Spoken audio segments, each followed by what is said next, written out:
Hi guys. So the reason for late in starting it was my glitch. My Zoom link wasn't working. Actually, the link they sent worked. My Zoom app wasn't working. So sorry. So the way I really want to do this, I thought we could make it more interactive. That's the reason I would like to see all your faces if I can. I'll scroll through them when you ask questions. My aim for coming on here is to talk to you about my pre-med journey and uh, and my medical school, which is not a straightforward medical school journey itself, and why I chose family medicine and what I'm actually currently doing. If I have time, I will talk a little bit about work-life balance, but this is the main aim of this talk. So I really don't have anything like PowerPoint.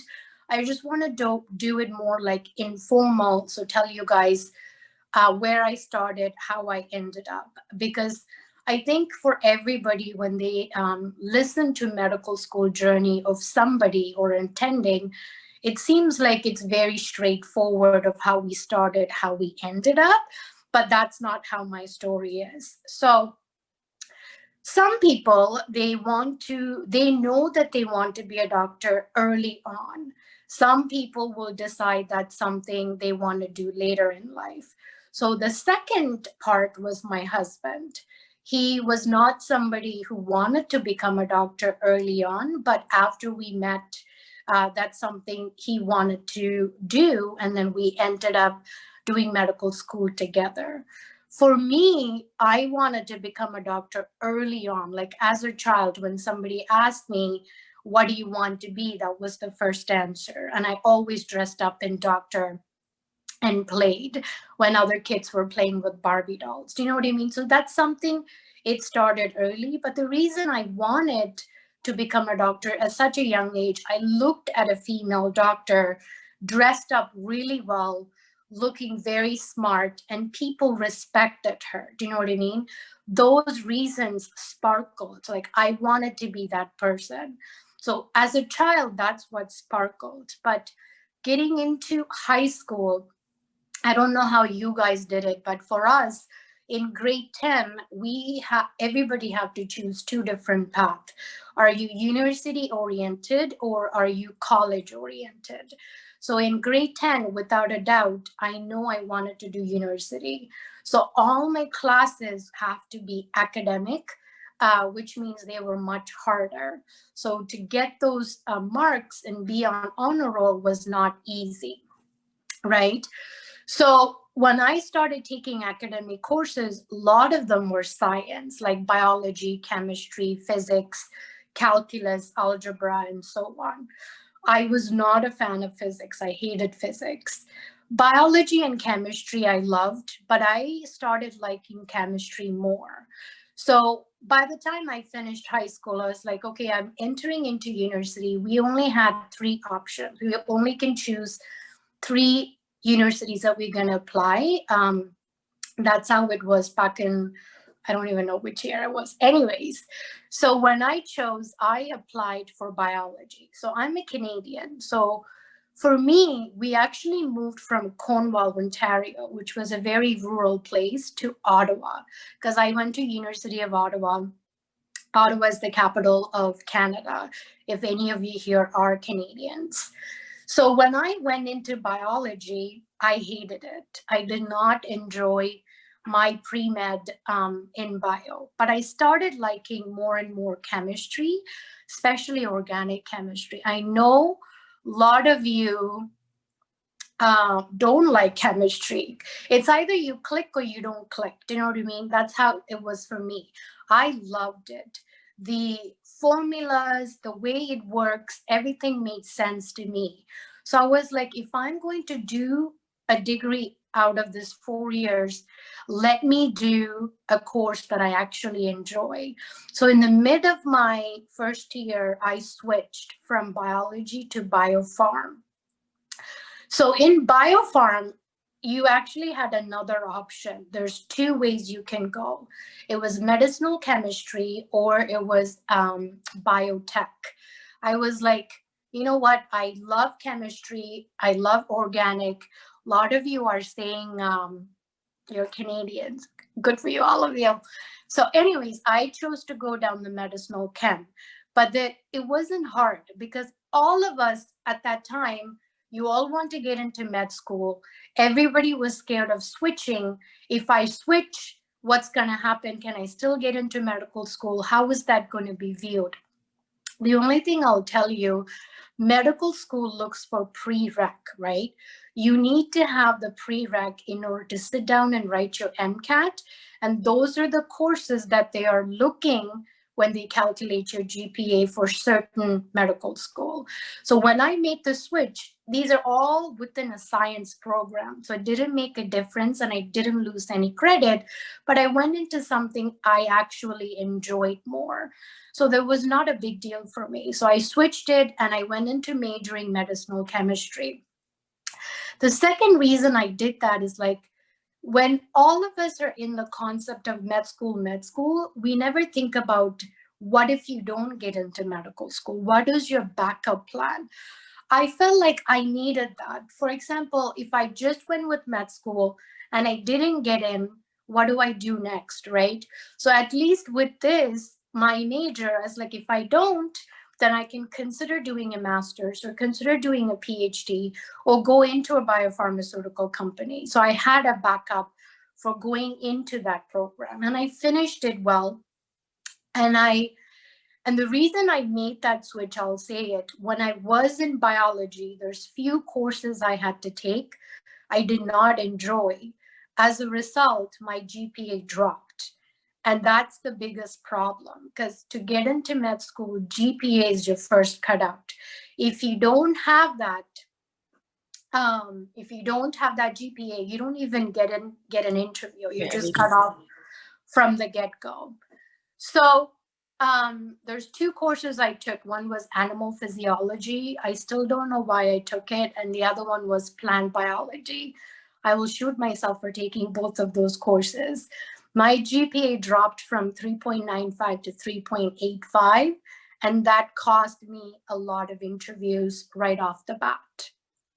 So I learned my mistake and I finished my course and I applied. I sat down and wrote my MCAT. I did well on the MCAT. My scores were much higher, obviously, on the chemistry side. I applied. I only got interviews, but I did not get accepted. You're on the wait list, but you never got in. So I was like, okay, that was my first rejection. So what do you do next? So my next step is like, okay, somehow I have to enhance my application. I have to look much more better. That's my puppy. So I'll show you what she's doing. She's at the window. So if anybody comes, she will start barking. So sorry. I was like, let's enhance my application in many different ways. So I was like, shall I do masters? But in the meantime, in the 4 years of pre-med, I was still doing a lot of research. I was doing a lot of volunteering. So all of that I was keep doing. And all of these researchers came through scholarship. So yes, I only did apply to Canadian medical school. I did not think outside at that time. So all my researchers came through scholarships, and I did research in blood bank. That was a scholarship I got randomly applying, and I did research on hepatitis in the hospital. So many different various researchers and volunteers in the hospital, because you have to stand out, right? So if you don't stand out on an application, it's really hard, but that only comes after you do the cutout. So when I decided to do master's, I went into, again, master's in chemistry, which was 2 years.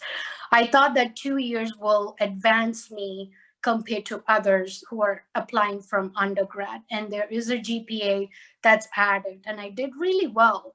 But what I realized in master's is that I enjoyed teaching more, because during master's, you get to teach as a teaching assistant. So I was doing a lot of teaching in organic chemistry 1, 2, and a lot of labs. But I hated the lab part of it. Like, you're there 9 to 5 or even 7 to 5 in front of a fume hood doing a lot of research. And I didn't feel like that's my life. And I didn't see myself doing that for the rest of my life. So it was like, once I finished master's, I reapplied to Canadian school. So I applied to pretty much everywhere, from every single provinces, and I didn't get in. The ones I got was in Alberta, Ottawa U, McMaster, waitlisted, didn't get accepted. So that's like your second rejection. I was like, what was I doing wrong that I wasn't getting in? I'm getting the interviews, but the final cut wasn't there. So I was like, it was actually depressing, to be honest with you. And it was a time period, it actually taught me a lot, like to sit back and think outside the box. I actually took a break. I'm like, let me take a break and figure out what I wanted to do. Because what I learned from masters, I love teaching. So I was like, do I still go forward with applying for medical school, or do I start something else? Do I go into doing a PhD now and become a professor? Because teaching was something I enjoyed. That year gap I took, I tutored, because you can't just sit at home, you have loans to pay. I survived my entire undergrad through scholarships, but there was some loan I had to take to make up for it. So you can't just sit at home and not have a job, and not pay your loan back. It was time to pay up. So I took a break. During that time, I tutored full time, trying to figure out what the next step is. So that's when my husband, at that time we were dating, he's like, let's look outside. Let's look into US, and let's look into Caribbean medical school. This wasn't even my thought at that time. I even thought the chapter of medical school may come to an end. But he came up with the idea of the Caribbean medical school. So he was the one who took charge and looked at the options, because you have to be really careful when you choose to do a Caribbean medical school, because it could be a little fraud. Some, if you do choose to go into it, you really have to do the work. Not everybody that get into a Caribbean medical school come out successfully matched into a residency and have a job. There's a lot of risk, a lot of money involved. We applied only to one, actually. We did University of Medicine and Health Sciences in St. Kitts. St. Kitts' Nevis is the choice my husband decided to do. We both applied. We did the interview together. Within like a month, they said, you're accepted. I was like, what? It can't be that right. Because nothing in life came to me that easy. I was like, this cannot be true. Is there something wrong? They're like, no, you guys accepted. You can start in September. It was September of 2011. I thought it was done. Med school chapter was closed. I was actually planning on getting married and starting to look for a job. I even bought a condo for my parents at that time. So I was like, I'm moving to the next chapter. All of a sudden this happened. I was like, let's take the risk. I was 26 at that time. I was like, let's do it. If this is what it is, you find out. So the way the Caribbean medical school worked is that you do 2 years on the island. And then the rest of the 2 years, it's all clinical rotations across the state. So me as a Canadian, I'm going in on a visa. It's a J1 visa you are studying. So you have to apply for it and get in, and all of that stuff happened. That 2 years, I realized when you're in that school,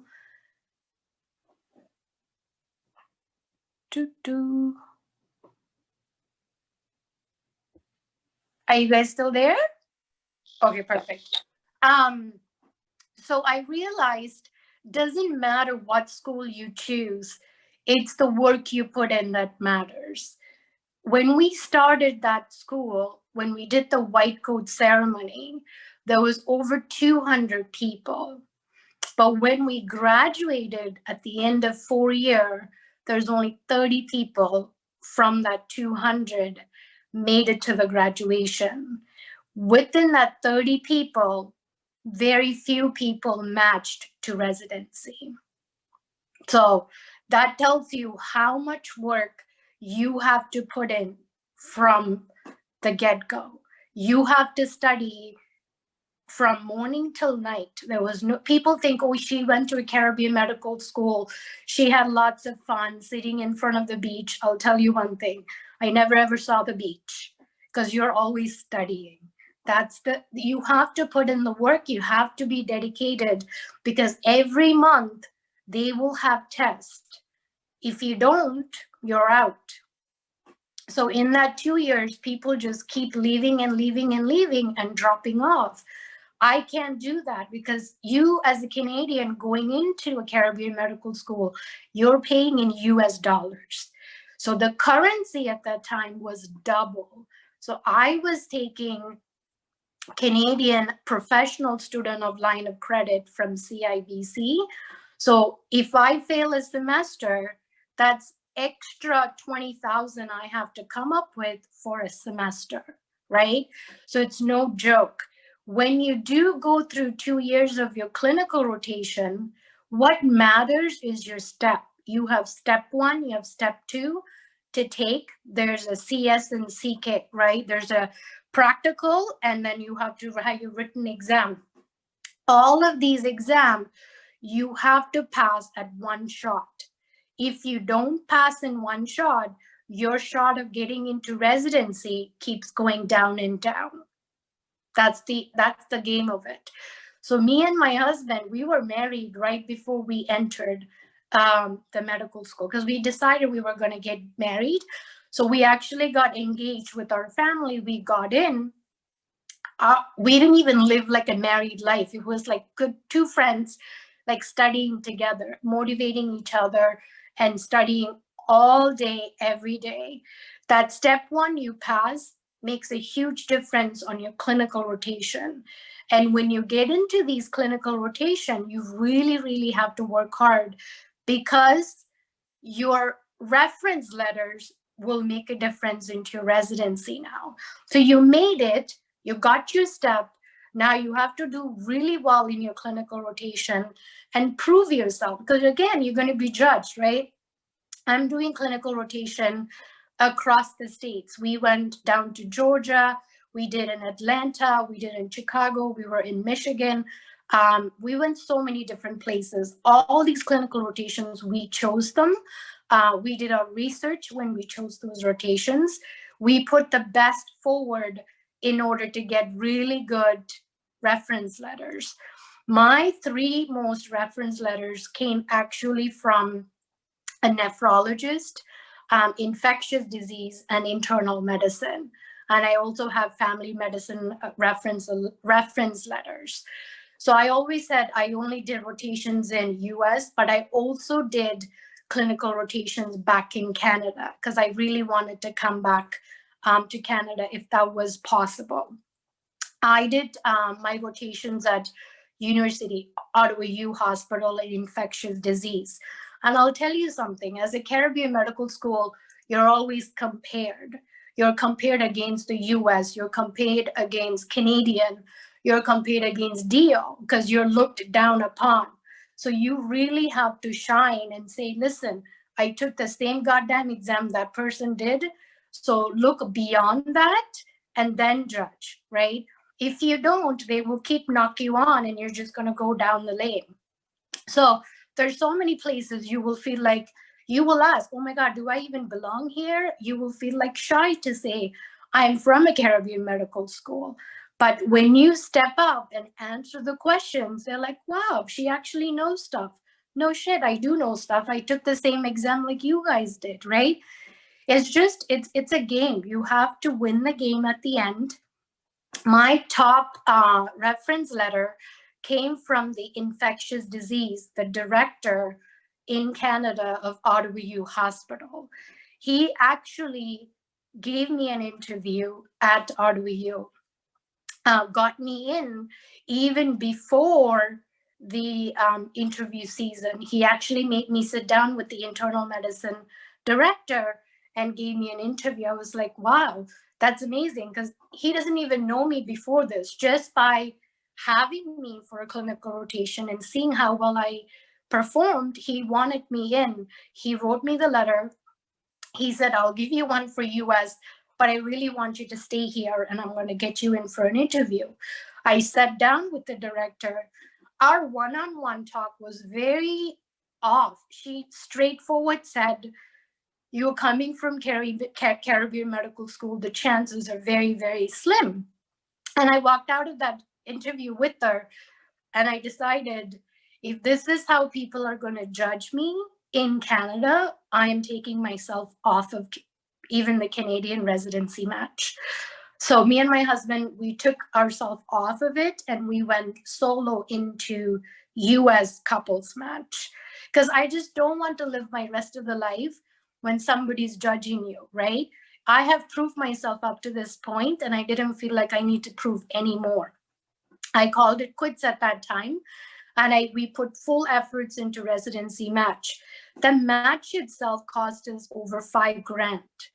So if you think about it, I'm already in debt by that time, over 100,000 or more. And I wasn't financially successful. My parents are not rich, so everything comes from loan. This was the tight amount I had. I was like, we have to figure it out. I have $5,000. We both applied over 200 residency programs. And we did both family medicine and internal medicine, because I really liked hospital medicine, but I knew I did not want to do anything that was surgical. But I loved OB, I loved pediatrics, and I loved like nephrology, cardiology. So I was really confused. I was like, do I do family med or do I want to be a hospitalist?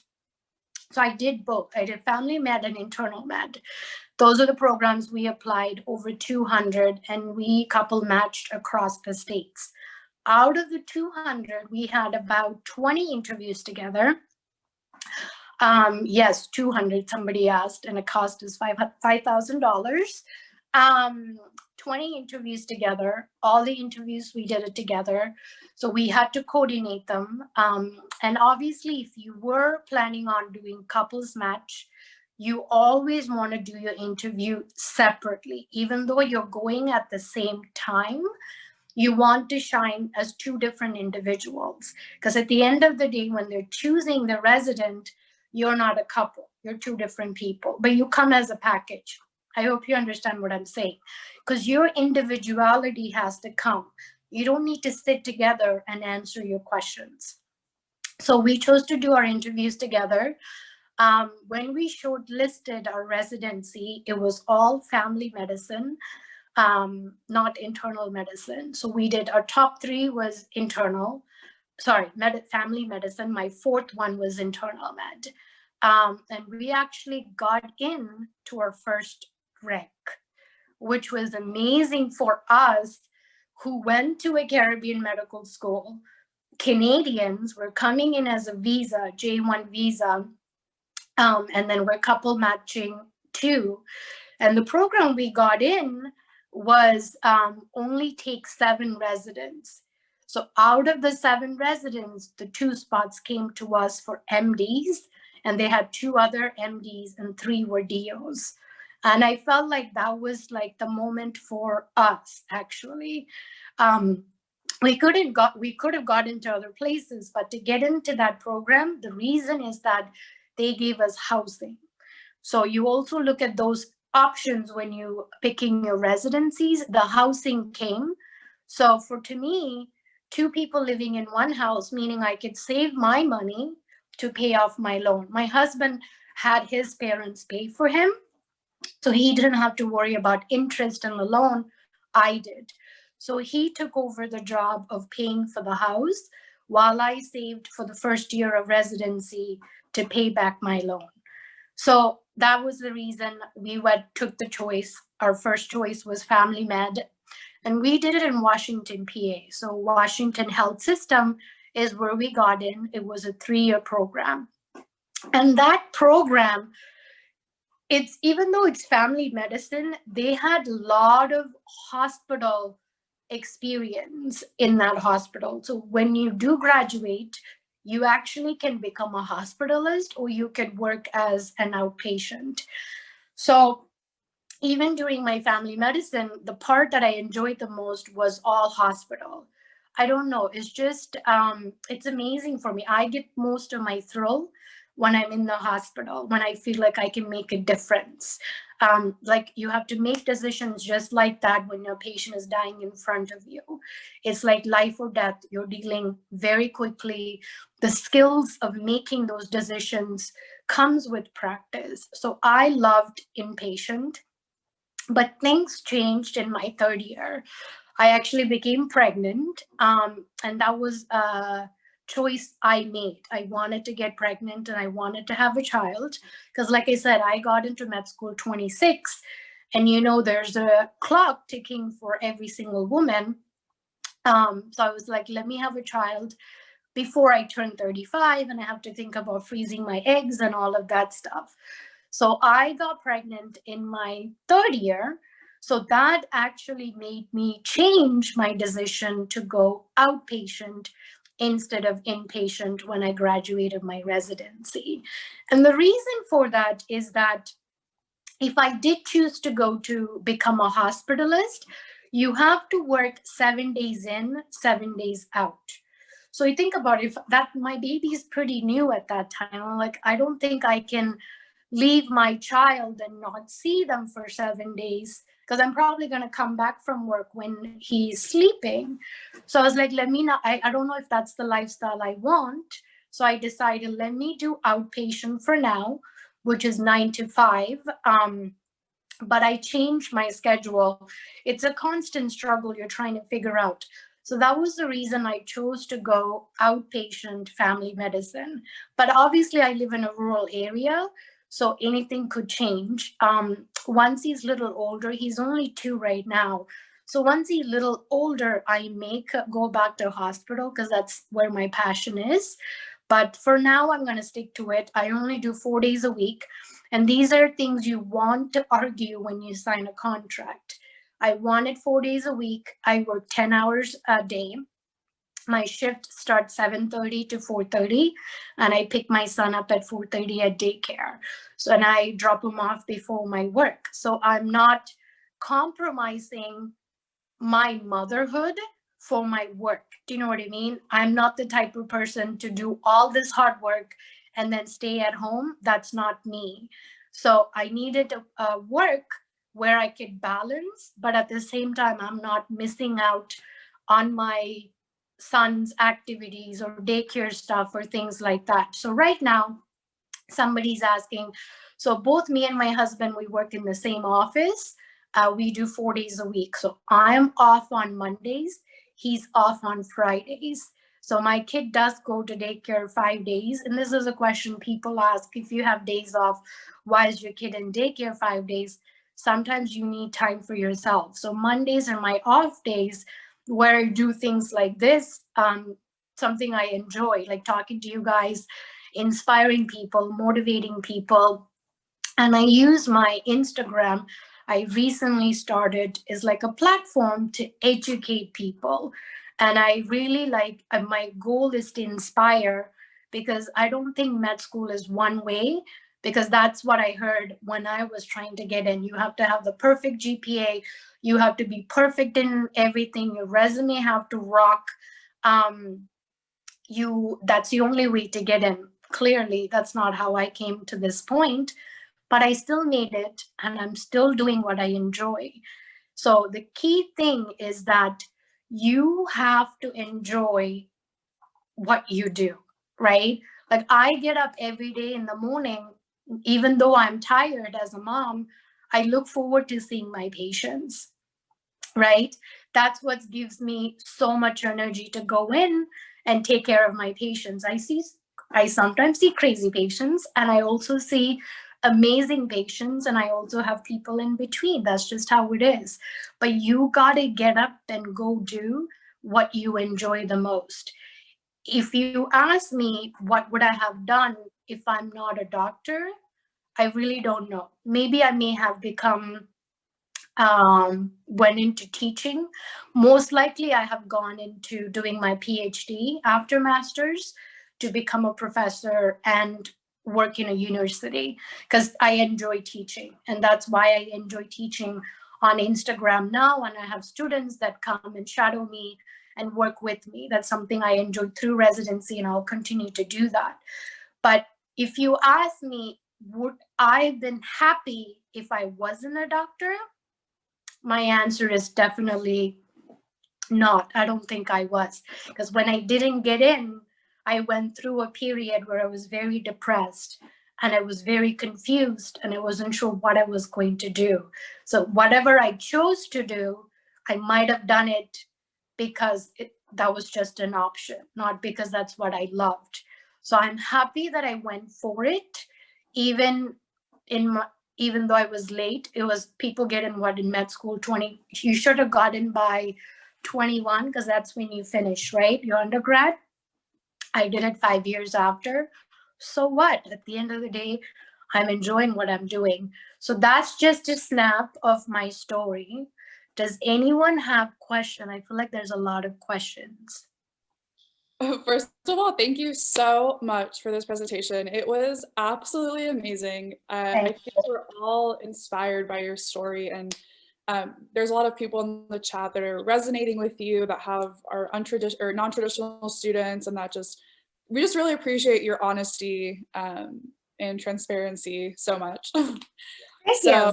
Yeah, there's a lot of questions. Yeah. I think the main questions that we were seeing over and over again was, how did you manage to keep your spirits? I know you said you kind of went through some periods of depression, but what really motivated you to keep going and to not give up? So I think the time when I went through that down period, I really did, I had to like really sit back and self-analyze. Like really, I was like, what's wrong? Like, why am I not getting in? Things didn't make sense to me. So instead of trying to blame myself for not getting in, I actually like step back and say, let's change myself. And I think I went into crazy about self-care. That's the time period I actually started working out, eating better, because that time I was actually losing hair. I was so stressed. I was like, this is just not me. Nothing makes sense to me. So I really started taking a step back and really started taking care of myself, like my health. I was like, if I'm not well inside, nothing I do is going to look good. That was just that was the thing I had. And I wasn't the type, even though I'm a doctor and I prescribe medications, I'm not a fan of it. And I tell this to my patients still. Medication does not treat everything, right? What you eat, what you do, how you think, who you surround yourself, all of this matter. So that mindset, it took me time. I'm not perfect. It took me time to realize it. And I blew a lot of my stress into working out. I was always in the gym at least 3 days a week. I worked out. That was the major thing for me. That was the stress buster. But that's something I carried out my entire time period. I wouldn't say I was dedicated to working out every single day because it was hard during residency and even through medical school. But we kept up with it, like working out, going to the gym. Even when I was studying for STEP, we studied all day.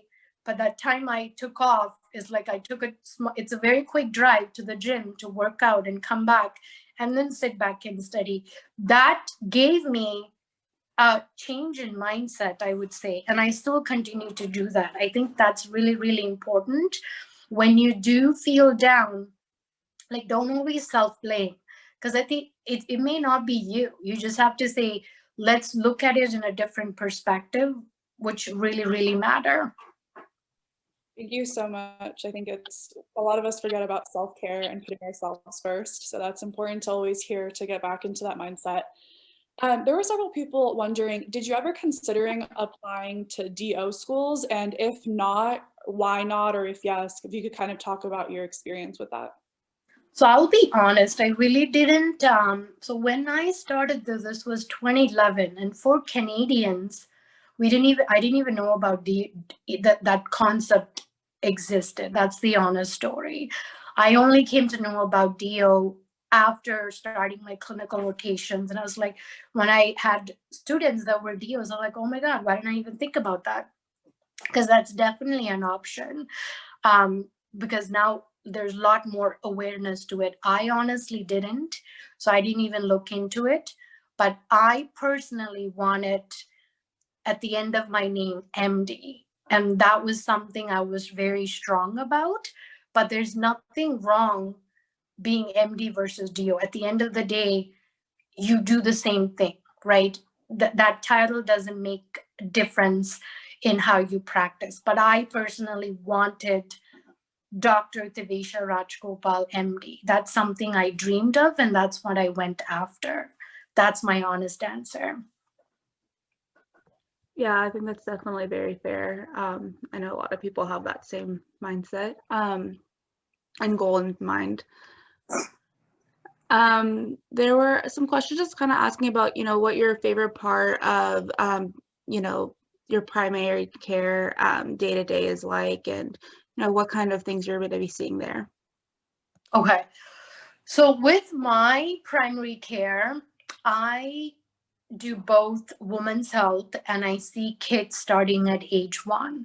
So where I was trained, I could actually see kids from birth, but I chose not to. So I started age 1 and I go all the way up and I do all the women's health, which involves pap smears, IUDs, birth control, prenatal care, all of that stuff. So in my practice, there's actually 3 males, including my husband, and 2 females.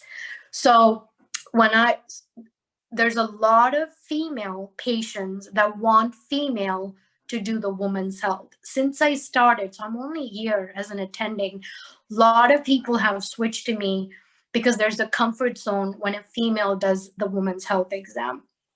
So that's something I enjoy doing. But then I also do everything like bread and butter cases to chronic medical visits to acute visits. So chronic medical, the ones I manage is diabetes, hypertension, heart failures, COPDs, all of that stuff. Acute visits, people will come in for cold, flu, migraines, name me other stuff. A lot of joint pain issues, things like that. So we do everything in primary care, and that's the beauty of it. It's not like you're focused on one. You do, you see all ages, you see all cases. That means you really have to keep yourself up to date on what's happening. Like, it's really hard for me to have some downtime to read, but I try my best every 15 minutes in the morning to read new articles and keep myself up to date. Like today morning, I was reading, do I need to keep my patients on aspirin? Does all my patients with chronic medical problems need to be on aspirin? Is that even needed? So the article is saying no, because there's risk factor for being on aspirin for a long time, which is bleeding. But people who actually have a cardiovascular disease, there's a benefit. So I personally have started taking my patients that are on diabetes and hypertension. They don't need to be on aspirin, which is just a risk factor. So you constantly need to read and update yourself. You shouldn't be practicing what's been done 10 years. What can you do differently? What can you bring to the table? Some of the things I'm doing right now, I'm a big fan of diabetes, like treating diabetes and weight loss. Those are 2 biggest killers in the US. So I do a lot of advocate my patients to lose weight, not just by saying exercise, diet. Yes, that's the first line, but I see patients with BMI of 50 and above. So I need to help them with weight loss medications. So there's so many things you can do in family medicine, and there's a lot more I could do, but I'm only a year into my attending, so I'm still exploring. But just to brief, that's what I do.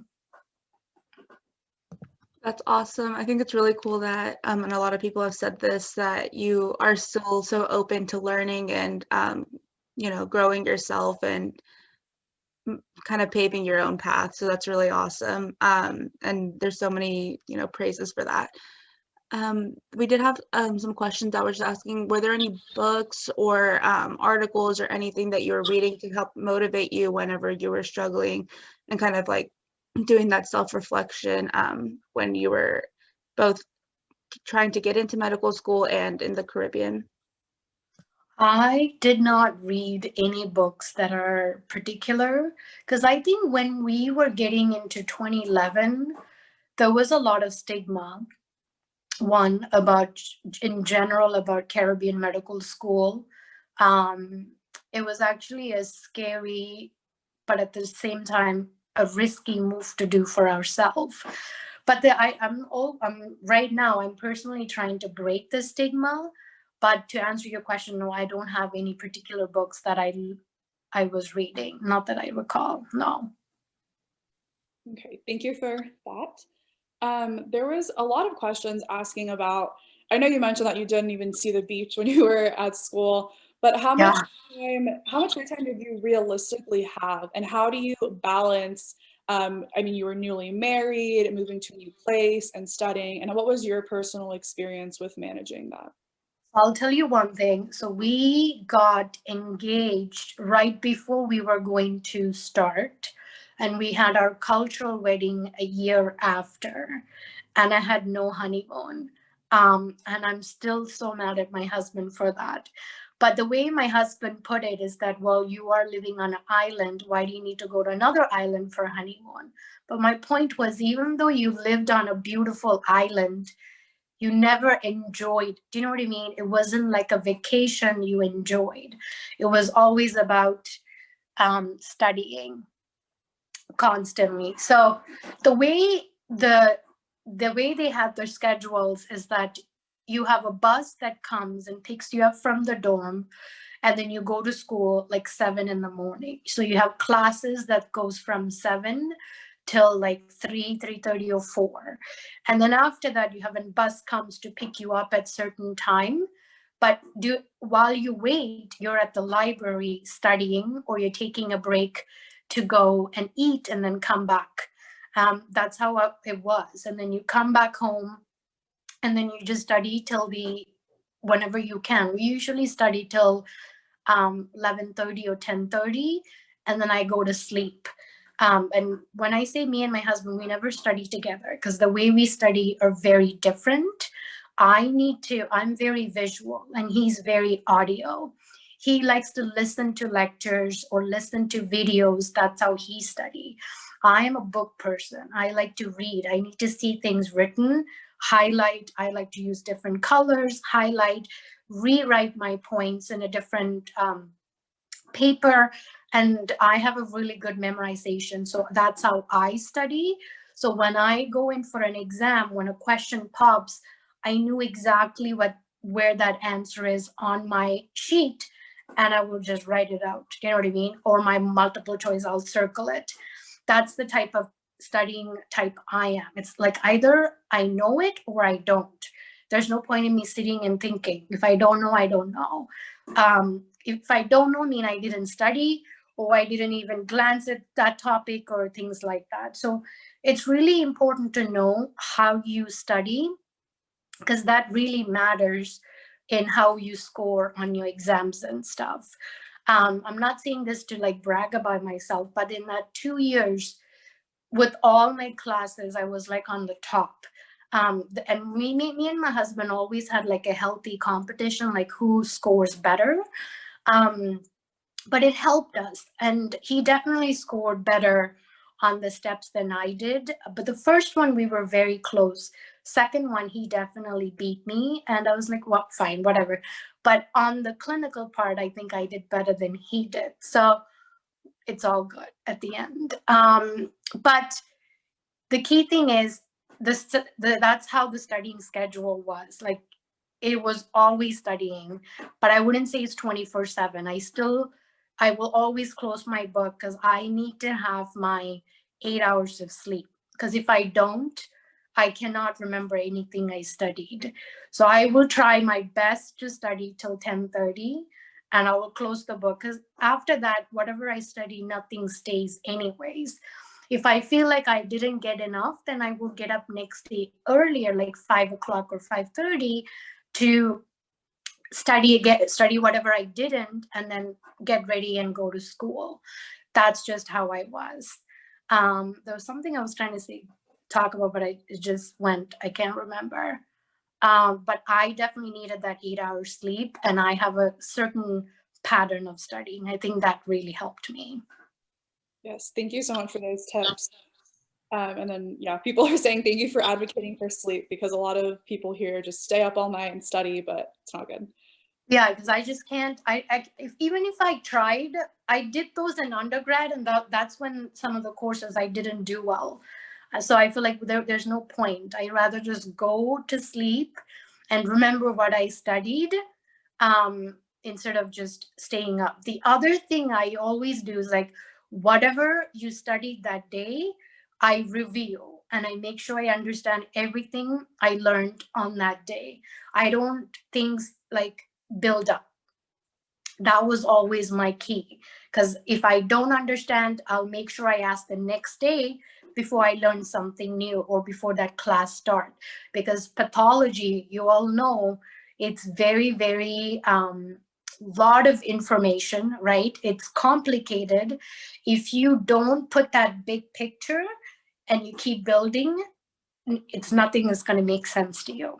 So I was very clear, whatever I learned that day, I need to understand on my own term, and then I move on. But then when you're in Caribbean Medical School, just learning that material is not going to help, right? You still have to do a lot of Q banks.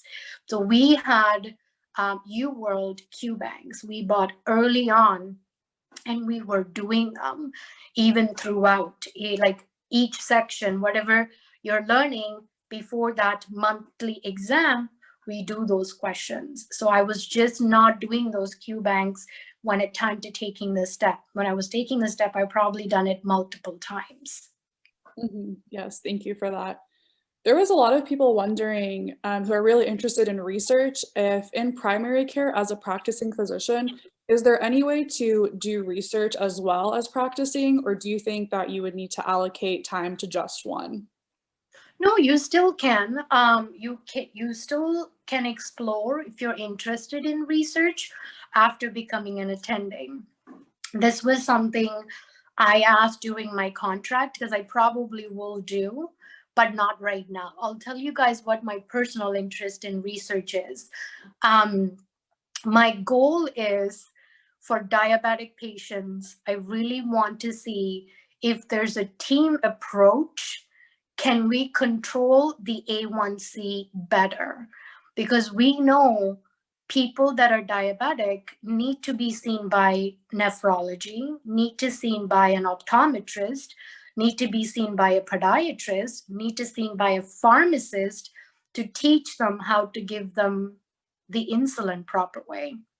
Because a lot of the doctors prescribe insulin, half the patients don't even know how to give insulin. They come back 3 months, the A1C just doubled. They're like, what did you do? Oh, I didn't know how to give insulin, so I didn't give it. You're like, oh my God, why didn't you call me and tell me this and not wait for 3 months? The lack of education is one of the biggest reasons we're not controlling diabetes, and the lack of access to all these specialists at the same time is another reason. So I'm very curious to see if I can have this team approach, like I'm the main person, I'm bringing my diabetic patients and coordinating this with the other specialist, and have like a diabetic clinic, and see how this will do for their A1C in 3 months. This is my dream project I'm sharing, so don't steal my idea. So hopefully I get to do this soon, but my hospital is fully supportive if I decided to go ahead with it. So this is something you can ask when you go for your job interview if you're interested in research. I'm no longer interested in research to be done in a lab. I'm far from it. I'm more into clinical research now, because that's what I do. And I want to see those results changing my patient. So my focus of research has definitely shifted. But if you want to do more clinical, or you want to do more, what do you call, analytical, yes, the option is still there. You just need to ask. That's incredible. There's so many people that are so excited for you. And we all hope that you get to do that research. And, we're getting close to about that 2:15 mark. So we'll just ask one more question. Since, hopefully we're ending this pandemic very soon, but in the meantime, we're still in the middle of it as cases are rising.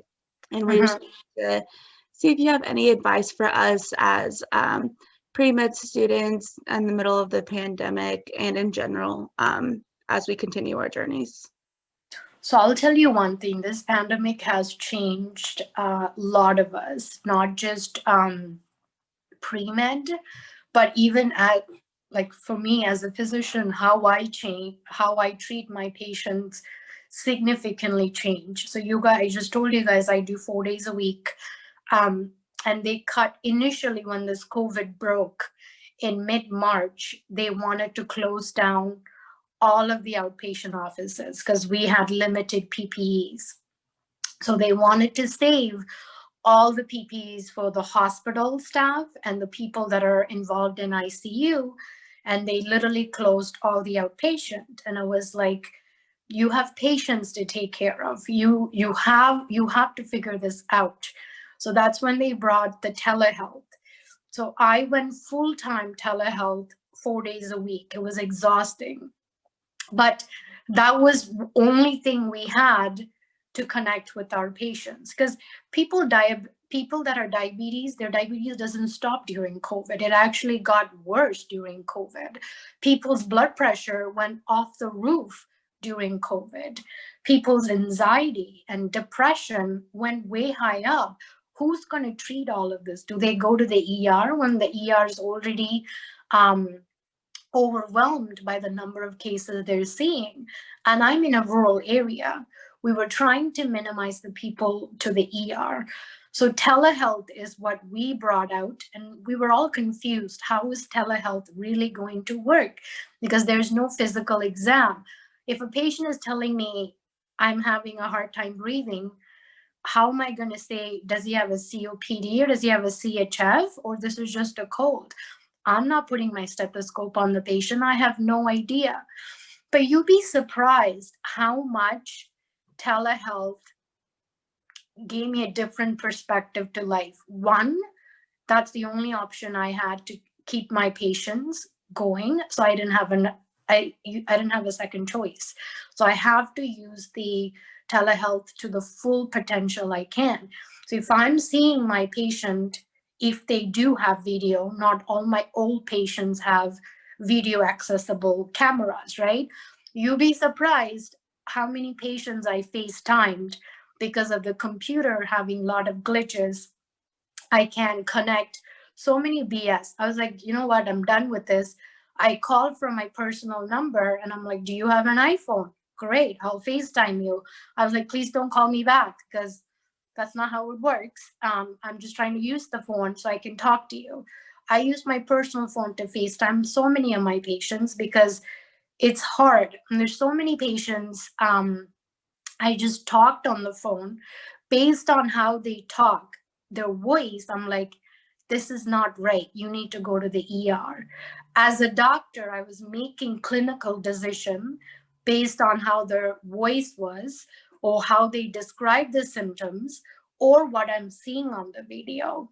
There's a lot of risk in here, but that's the best we could do during this COVID time. I just slowly went back to the office. Now I'm 2 days office and 2 days televisit. When we were planning to make me go back full, the COVID numbers rose again. It's now high rocketing in my area. So I'm not going to go back 4 days in the week. So we're still figuring this out. So my best advice is take whatever the opportunity you get to the full potential you can. If somebody's letting you have a pre-med or a clinical rotation experience by Zoom call, take it, because that's all you're going to get at this time. It's that or nothing, right? If I can talk this much, or if I can talk this much with my patient, why can't a pre-med or a medical student gain a similar experience via Zoom, right? Like, this time is rough for all of us, and I get it, but don't lose hope. I don't think this is going to continue, especially with the vaccines that are coming. Like, I know a lot of the doctors in the hospital will be getting the vaccine end of December, and then all the outpatient doctors are going to get it. So hopefully this will help us reduce the number, and then we can get back to the norm. But I don't see the norm coming anytime soon, because we're not going to have enough vaccine to vaccinate everybody. And then you also have to deal with the anti-vaccine community, right? So you have to think about all of it. My thing is that when you're given an opportunity, take it, and really take care of your mental health during this time. Because if you lose it, it's gone. So take care of yourself. That sleep is important. The hydration is important. Taking care of yourself from head to toe is important. Like, we're all in medical community, but I feel like we don't take care of ourselves as much as we do for the patients. So my key thing is practice what you preach. If I'm telling my patient, you need to diet and you need to exercise, I need to be exercising, right? That was the key reason I started my Instagram professionally. So I share my personal things that I do as a mom, as a doctor, as a woman. Like, whatever I do, I'm putting it out there and saying, this is what I tell my patient and this is what I do. I exercise, I'm telling you to exercise. So if I'm dieting, if I'm doing a certain intermittent fasting, or if I'm going on a certain diet, I'm sharing that with my patient. Don't tell a patient to do something if I won't be doing that for myself or for my family or for my son. That's just how it is at the end of the day. Practice what you preach. Thank you again so much. We absolutely love this session. You have such an awesome mindset, and we're all just really inspired by your perseverance. You can see the chat is just blowing up. Thank you, guys. If you all would love to follow me, please do, but I won't force anybody to do so. But it is just a platform where I share, just like I talked to you guys about my pre-med or my residency or the struggles I face. As you go through it, especially as a woman, you will face a lot of struggles. The discrimination will be there, the sexism will be there, but these are topics that I share. And I try to be as much transparent as I can, because I don't plan on faking things. I show what I actually do. So if you guys have any further questions, you obviously know where to find me, and you can ask your questions, and feel free to tell me topics that you do want me to talk about, because there's a lot we can talk about, but timing is the key. So if there's any last minute questions, I'll take it. What time is it?